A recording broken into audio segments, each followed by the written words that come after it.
अस्सलाम वालेकुम नाज़रीन, मैं हूं आपका होस्ट साकिब मुनीर और इस वक्त मेरे साथ मौजूद हैं कादिर ख्वाजा, इजाज़ वसीम बाकरी बोल टीवी से, कादिर ख्वाजा समा टीवी से हैं, बड़े सीनियर स्पोर्ट्स जर्नलिस्ट हैं।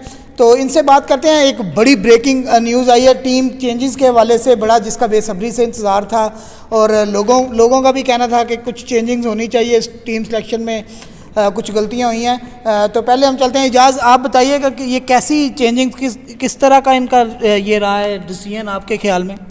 देखें, साकिब आज़म खान को तो ड्रॉप मेरिट पे किया गया है और सरफराज अहमद की शमूलियत को कादिर बड़े अच्छे तरीके से डिफेंड कर सकता है, लेकिन आउटस्टैंडिंग परफॉर्मेंस अगर खुशदिल शाह की देखी जाए तो मैं विकेटों के पीछे खुशदिल शाह, क्योंकि कीपर नहीं है, रिजर्व विकेट कीपर का एक हमारे पास जो है ना वो एक बहाना है, उसको हम इख्तियार करके सरफराज को शामिल कर लिया गया है। दूसरा, बैट्समैन हैदर अली को शामिल करना और हसनैन को ड्रॉप करना, मेरा ख्याल है कि ये फैसला इसलिए भी ठीक है क्योंकि नवाज़ का आपके पास ऑप्शन है, शादाब का आपके पास ऑप्शन है, हफीज़ की बॉलिंग का पाकिस्तान के पास ऑप्शन है। सो फास्ट बॉलर्स को एक को कम करके एक हैदर अली का इजाफा करना अच्छा डिसीजन है, बड़ा मैं कहता हूँ बोल्ड डिसीजन है। आज़म खान को ड्रॉप करना, क्योंकि वो मोइन खान के बेटे भी हैं, उनके अंकल हाई परफॉर्मेंस सेंटर के अंदर डायरेक्टर भी हैं। तो पीसीबी और रमीज़ राजा ने जिस उजरत के साथ टीम का ऐलान किया था, फ़खर को वापस लेके, और देखो ना आसिफ अली को कंटिन्यू कराया गया है, सुहेब की कमर की तकलीफ के बावजूद उसको कंटिन्यू कराया गया क्योंकि अभी वर्ल्ड कप में टाइम पड़ा हुआ है। हफीज़ डेंगू बुखार के अंदर मुब्तला थे, उसके बावजूद हफीज़ को कंटिन्यू किया गया क्योंकि हफीज़ एक ऐसा बैट्समैन है जिस पर हम रिलाई नहीं कर सकते। अगर आप शुएब मलिक को शामिल नहीं करते तो फिर हफीज़ ज़रूरी था इस वर्ल्ड कप के लिए, और शायद ये हफीज़ की लास्ट असाइनमेंट भी हो एज ए इंटरनेशनल। बहरहाल अच्छा स्क्वाड अनाउंस किया है। सरफराज को शामिल करने के ऊपर मैं सरफराज के साथ ये नहीं है कोई पर्सनल है, एवरेज प्लेयर है। वर्ल्ड कप के अंदर मैच विनर्स चाहिए होते हैं भाईजान, तो एवरेज प्लेयर होने के नाते नेशनल T20 में उनकी कैसी परफॉर्मेंस देखी यार, एक 150, लेकिन इंटरनेशनल क्रिकेट में देखो आप नेशनल T20 की परफॉर्मेंस के ऊपर तो फिर आप अहमद शहजाद को भी ले जाओ, फिर आप अहमद शहजाद को भी ले जाओ ना, फिर आप पर्चियां ना भुगताएं, अहमद शहजाद को ले जाओ। किस वजह से ले जाओ अहमद शहजाद को भाई, किस वजह से ले जाओ? बात सुनो, आखिरी तो फिर साहब ज़्यादा फरहान को लेके जाओ जिन्होंने टॉप से रन स्कोर है, वही साहब ज़्यादा फरहान को ले जाओ, मैं एग्जांपल दे रहा हूं। फिर शुएब मलिक को ले जाओ, वहाब रियाज को ले जाओ। सरफराज को इन 2 50s की बुनियाद के ऊपर आप लेके जा सकते हो, तो बाकी आप मुझे ये पिछले इंटरनेशनल मैचेस में पर्सनल एजेंडा आखिरी 10 मैचेस में आप कारकर्दगी बता दो। मुझे ये बताएं, अच्छा अभी हम चेंजिंग आखिरी 10 मैचेस में मुझे परफॉर्मेंस बता। क्या मतलब 10 मैचेस में परफॉर्मेंस बता? 1 50 है, 2 40 है, 3 35 है, क्या किया है यार? आप कैसी बातें कर रहे हैं? इंटरनेशनल में अगर आपने लाना हो तो आप मुझे ये बताएं कि साहब ज़्यादा फरहान ना है। अगर आपने नेशनल T20, जब आपने नेशनल T20 को मिनी वर्ल्ड कप एक प्रिपरेशन के लिए हवाले से तैयार किया है, उसको किया है, क्या मतलब आपको as a reserve wicket keeper चाहिए था? आप रिजर्व विकेट कीपर में रेल नजीर ने क्या किया? 2019 जिशान अशरफ ने क्या किया? 2019 के 50 यार रिजर्व विकेट कीपर क्यों नहीं था? आपको बच्चों वाली बातें कर रहे हैं आप। अच्छा, सरफराज से थोड़ी देर बाहर निकलते हैं। सरफराज के आखिरी 10 मैचेस इंटरनेशनल्स के अंदर मुझे परफॉर्मेंस स्कोर कार्ड दो। मेरी बात सुने, 1 मिनट आप रुके। आप सरफराज से बाहर निकलें, मुझे अब टीम चेंजिंग्स के बताएं, मुझे अब टीम चेंजिंग्स में बताएं कि टीम चेंजिंग्स जो उनसे अभी हुई है, जो व्यूअर्स सुनना चाह रहे हैं, अभी वो वाली जो टीम हुई है वो चेंज, उसके बारे में भी आप बताएं कि अच्छा सबसे पहले साकिब भाई, जो चेंजेस हुई हैं वो बेहतरीन हुई हैं मेरे हिसाब से। इस तरह की चेंजेस बनती थी, और जब हमने वर्ल्ड कप का स्क्वाड देखा था, यहाँ पर बैठे पाइन लैपटॉप ने जो अनाउंस की थी वसीम साहब ने, उन्होंने उसके बाद हमें बड़ा काफ़ी हैरानगी का हमने इजहार किया था कि ये क्या टीम सेलेक्ट की है।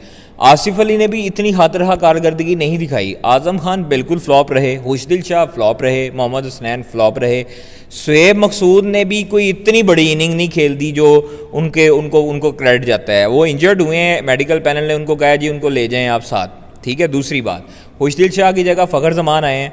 फ़खर ज़मान आप ये देखें कि पाकिस्तान क्रिकेट टीम का अब ये म्यार आना था कि एज ए ओपनर वो आते थे और अब वो 5वें नंबर पे आएंगे, ठीक है। वो तो चलें खेल लेंगे वो आके मिडिल ऑर्डर में।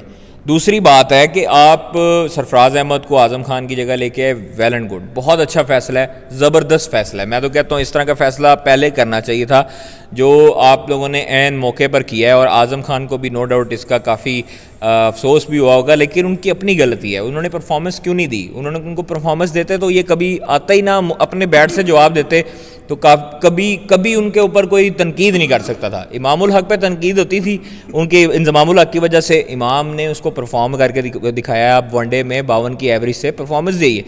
अब आप ये देखें कि आज़म खान उनकी जगह अब आए हैं सरफराज अहमद, मोहम्मद हसनैन की जगह आगे हैं हैदर अली, तो ये बड़ी अच्छी इंक्लूजन है। आप ये देखें हैदर अली, सर हैदर अली आप ये देखें कि नेशनल T20 में इस वक्त फुल फॉर्म में है और वो 50 रन उसकी इनिंग अच्छी जा रही है। एक लड़का जब परफॉर्मेंस देता है उसका मोराल हाई होता है। अब उसका मोराल एक बहुत बुलंद हुआ होगा जब उसका नाम T20 वर्ल्ड कप स्क्वाड में आया होगा। हालांकि मैच अभी खेल रहा है, अभी मैच खत्म होगा, 7 ही 22 की और बबल 7 बजे शुरू हो जाएगा।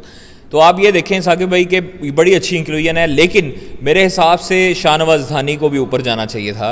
शाहनवाज धानी क्योंकि सारी अच्छा ये इस पे बात करते हैं। इजाज बाकरी आप बताइए, बैटिंग की तो चेंजिंग आपने देख ली, बॉलिंग में आप मतलब देख रहे हैं कि ये थोड़ा सा डिसीजन इनसे गलत हुआ है, शाहनवाज धानी को लाते हैं अगर ये यार शाहनवाज धानी को कहाँ लाते, उन्होंने एक और फास्ट बॉलर हसनैन कम कर दिया है साहब। ज़रा इमाद वसीम है पाकिस्तान के पास, नवाज़ है, फ़खर जमान है, वो लेफ़्ट स्पिन वो कर लेते हैं, हफीज़ बॉलिंग अच्छी करवाते हैं।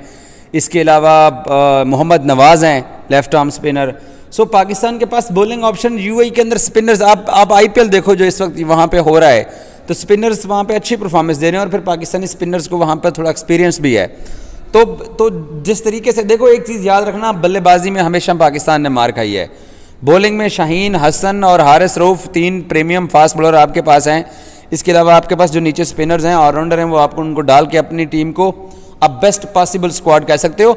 सरफराज पूरा वर्ल्ड कप भी बेंच पे बैठा रहेगा, ये बात मेरी याद रखना। ये जितना मर्जी बातें कर ले, पूरा वर्ल्ड कप बेंच पे बैठा। सरफराज ने तुझे दवाले हो मैं दवाले नहीं हूँ। वो एक ऐसी एक ब्लंट चॉइस नहीं है, एक ऐसी उसकी जगह कौन होता आपके ख्याल में?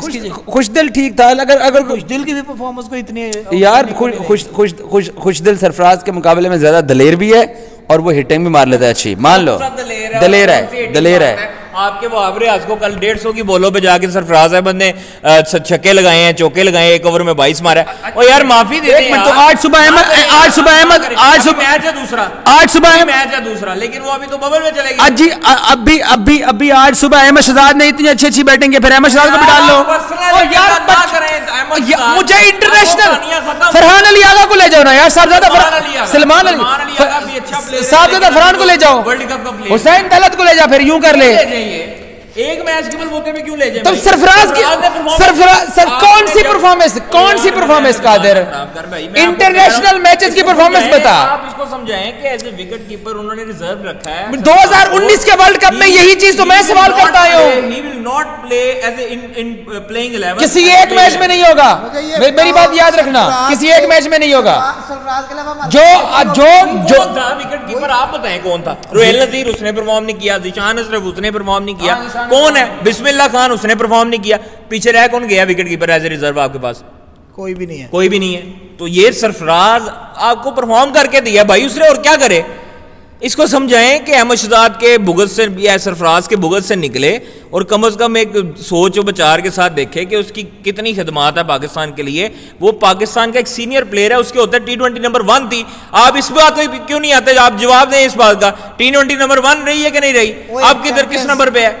आप लोग बातें ही नहीं समझते, आप लोग अपनी कहानियां गढ़ने लगे होते हैं यार।